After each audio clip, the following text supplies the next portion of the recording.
After their now routine post-breakfast clean-up, mobiles, and diaper changes, today's playtime was the texture books again, but this time it was pictures, with different materials for different parts of the picture. A bird could have a soft felt for the down, and canary feathers for the tail feathers, and the nest could be twiggy.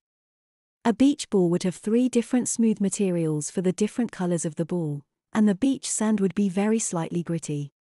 After a few pages she asked Ken and Karen to predict the texture of something before they touch it.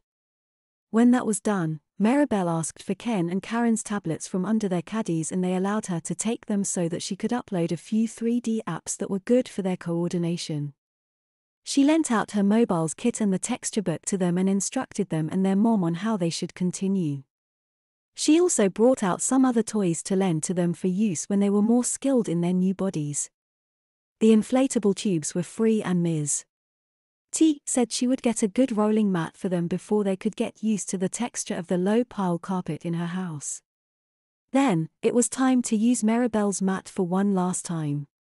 This time Maribel had the 2 of them exercising their legs and arms on the log, and then rolling along the mat. She told them that the primary purpose of the battery of exercises this week was not so much to strengthen their tiny muscles, it's mainly psychological, to encourage their high-energy child instinct a little more.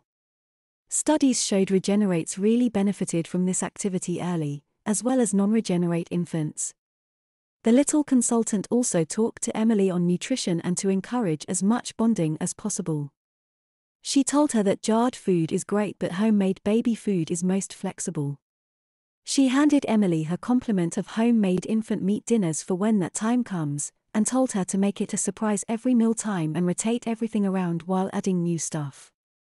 She reiterated that it was up to her. Along with the meats, Maribel gave Ms. T the rest of her preserves, another week's worth, minus the strawberries that were thrown out earlier, and told her that the Millie Mosquito Kit has already uploaded the allergy test data to their pediatrician.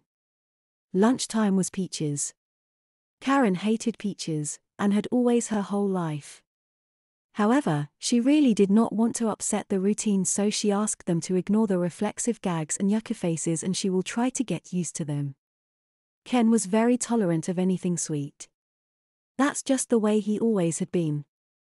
After diapers, the regenerate infants were put in their caddies for their naps so Maribel and Emily could go over a few more things with Ms. T. When they wake up, Maribel wants to have a talk with both of the Hendersons about their future.